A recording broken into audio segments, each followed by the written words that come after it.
సోదర్ శ్రీధర్ అడ్వకేట్గా నేను సుప్రీంకోర్టులో ఫిల్ వేయడం జరిగింది. ఏ కేసు నిమిత్తం అంటే ఎస్సీ వర్గీకరణ నిమిత్తం కేసులో ఇంప్లీడ్ అవడం జరిగింది.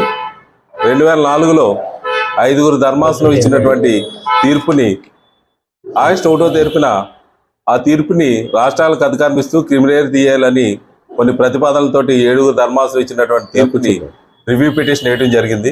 ఈ రివ్యూ పిటిషన్ ఈ నెల 4వ తారీఖున వేయడం జరిగింది. రివ్యూ పిటిషన్ నెంబర్ వచ్చేటప్పటికి డైరీ నెంబరు 40361 2024 40361 2024 సంవత్సరంలో సుప్రీంకోర్టు డైరీలో ఈ కేసు ఇంప్లీడ్ అవడం జరిగింది.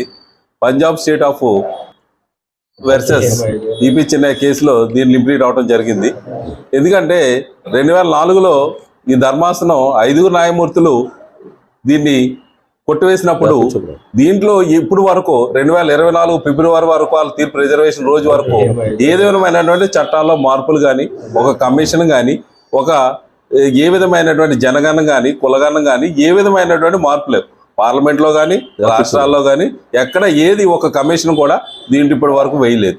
కానీ ఈ తీర్పుని ఒక ఎలక్షన్ ముందే ఫిబ్రవరిలోనే దాన్ని రిజర్వ్ చేసుకుని ఎలక్షన్ అయిపోయిన తర్వాత ఒక రాజకీయ కోణంతో ఈ తీర్పు వచ్చిందని మేము ఎస్సీలంతా కూడా మేము భావిస్తున్నాం. కాబట్టి అంటే అసలు సుప్రీంకోర్టుకి అధికారం లేదు. 341లో ఎస్సీలకి మార్పులు చేర్పులు చేయాలంటే పార్లమెంట్లో 2/3 మెజార్టీ ప్రకారం మాత్రమే చేయాలి.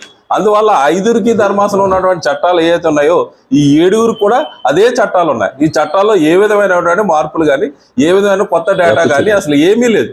అటువంటి పరిస్థితుల్లో ఈ ధర్మాసనం ఓన్లీ రాజకీయ కోణంతో దీన్ని తీసుకోవడం జరిగింది. కాబట్టి ఈ రివ్యూ పిటిషన్లో మేము ఇంప్లీడ్ అవడం జరిగింది.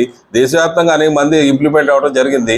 ఉమ్మడి పశ్చిమ గోదావరి జిల్లాలో మేము ఒక్కరు ఇంప్లీడ్ అవడం జరిగింది. కాబట్టి అవసరమైతే ఈ చంద్రబాబు నాయుడు గారు ఏమన్నారంటే దీన్ని రాష్ట్రాల్లో జిల్లాల వారీగా అమలు చేస్తామని అన్నారు. కాబట్టి మేము దీన్ని అవసరమైతే డేటాను జిల్లా వారీగా కూడా మన జిల్లాలకు సంబంధించినటువంటి దళితుల స్థితిగతుల కోసం స్వాతంత్రం నుంచి వచ్చిన ఇప్పుడు వరకు ఉన్న స్థితిగతుల కోసం మేము అధ్యయనం చేసి ఈ సుప్రీంకోర్టు ఇంప్లిమెంట్ అయ్యే దాంట్లో మేము ఇంప్లిమెంట్ అవడం జరుగుతుంది. కాబట్టి దళితుల పక్షాన మేము పోరాడుతున్నాం. కాబట్టి సామాజిక న్యాయం కోసం సుప్రీంకోర్టులో ఈ తీర్పుని పునఃసమీక్షించి పార్లమెంటుకు తీసుకుని వచ్చి యథాస్థితిని కొనసాగించాలని మేము డిమాండ్ చేస్తాం.